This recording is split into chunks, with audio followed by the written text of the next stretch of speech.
ערב טוב, כאן דניאל ממרכז נופח. אחרי שבשיעור הקודם קצת דיברנו על בריאת העולם, בריאת האדם ומה הסיבה והייעודו של האדם בחיים האלה, אנחנו קצת נתקדם אל תוך חלקי התודעה של האדם. לא לפני שאנחנו נזכיר בדורות קודמים בעצם שהופיעו אנשים גדולים מאוד עם השגות ענקיות, שהגדול מתוכם זו רבי שמעון בר יוחאי, שהביא את תורת הסוד. רבי שמעון בר יוחאי, אחת ההשגות שלו היו, שההשגות די מוכרות, שהרב זמיר כהן בעצם גם מציין את זה בספרו, שאז בזמנו לפני 3,000 שנה שלא היו חברות תעופה ולא עשו סיבובים סביב כדור הארץ, להיות איך כדור הארץ נראה. העולם טענו שכדור הארץ נמצא על גבו של צב ומעליו חילים, ובעצם לכל רעשי האדמה, לכל מיני רעשי אדמה שהיו אז בזמנו, הם נתנו סיבה שכנראה מגרד באחד מהפילים בגב, וכשהם מנסים לגרד את עצמם, העולם מתחיל טיפה לזוז וזה גורם לרעידות אדמה.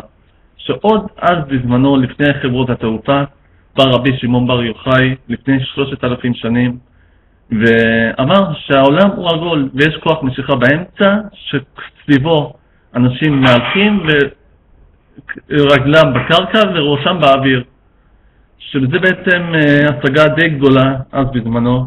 לאחר מכן הגיע הרמח"ל הקדוש, רבי משה לוצאטו, הארי הקדוש, וזהו. בעצם עכשיו אנחנו ניכנס קצת אל תוך חלקי תודעת האדם. חלקי תודעת האדם בנויים מ9 חלקים. 4 חלקים תחתונים שבעצם אלה החלקים הגשמיים יותר שניתן להבחין בהם, לראות אותם, שזה מתחיל מהגוף הפיזי של האדם. גוף הפיזי, לאחר מכן נפש הבהמתית. נפש הבהמתית בעצם זהו כל הרצונות שלנו לגשמיות, לאוכל, שתייה וכדומה. מעליו נמצא השכל. השכל זה לא המחשבות שלנו, אלא האני האמיתי, הנפש הטהורה, הנשמה הטהורה, השכל הישר, ולא מה שאני מתיימר להיות. במעליו נמצא הצלמים. הצלמים בעצם זהו המידות של האדם. המידות של האדם גם טובות וגם רעות, כמו כעס, עצבות וכדומה. ומפה אנחנו עולים למעלה יותר למדרגות גבוהות יותר, מדרגות רוחניות יותר אפשר להגיד. המדרגות הרוחניות מתחילות מנפש לקדושה, נשמה, חיה ויחידה. ואם אנחנו רוצים ככה קצת להתקדם בדרכנו וקצת להתקדם ולהתפתח יותר, לפתח את החלקים העליונים יותר, אנחנו צריכים דרך החלקים התחתונים, שאלה המידות הגשמיות שלנו, הכלים הגשמיים האלה. דרכם אנחנו צריכים להתמיר את החלקים העליונים. מה הרצון לקבל, שהמוח הוא מתוכנת בדרך כלל עם רצון לקבל, לשנות את זה מרצון לקבל לרצון להשפיע. עכשיו, מה זה רצון להשפיע? אנחנו לא נמצאים בעולם שאנחנו מכירים את זה כל כך, אנחנו עדיין לא הגענו למקום שאנחנו יכולים להכיר את זה כל כך, אבל מה שאני כן יכול להגיד, שזה משהו שאנחנו לא מכירים. מה שאנחנו מכירים כרגע, זו רצון לקבל אלא, ולא רצון להשפיע.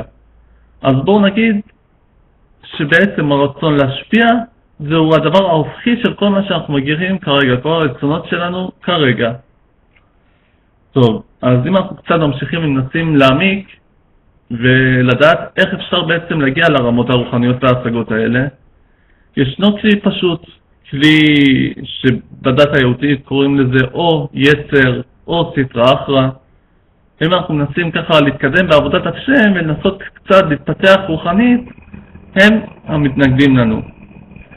אבל מבחינת השמיים זו מתנה די אדירה לאדם, כי רק בזכות התגברות על היצר ניתן להתקדם עליו ולהתפתח יותר.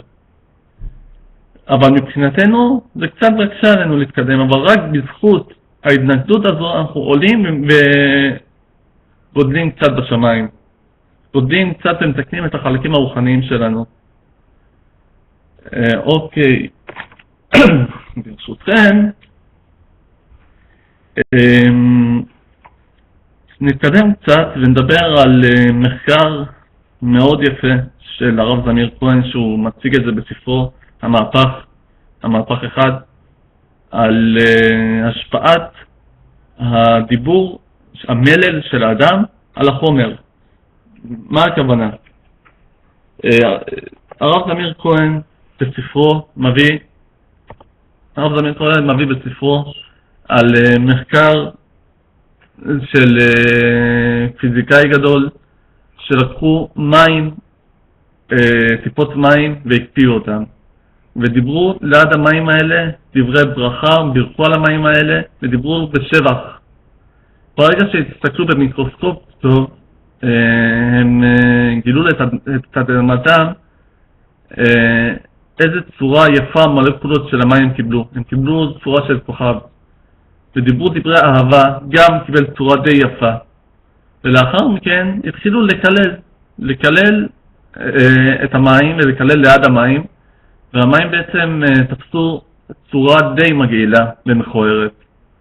לא הסתפקו בזה ולקחו צמחים לפני שהם גדלו בתוך החציץ, דיברו ליד זה בימים הראשונים, דיברו ליד זה תהילים, קראו תהילים ליד העציץ, ובעציץ השני קיללו לידו, והם נדהמו לראות שלאחר כמה ימים העציץ עם הזרעונים שבירכו לאדם גדלו בשליש יותר מהזרעונים שקיללו לאדם, שאפילו לא גדלו, לא התחילו לגדול.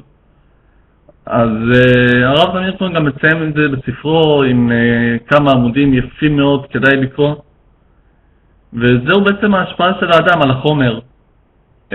זו הסיבה שהנזירים בעצם מנסים לקדש את עצמם ולא להתקרב לשתייה חריפה, למיניות וכדומה, רק בשביל להתקדם הלאה. אנחנו בדת שלנו משאירים את כל התאוות האלה, ודרך התאוות האלה אנחנו מנסים לתקן את העולמות העליונים, מנסות לתקן את עצמנו בעולמות העליונים.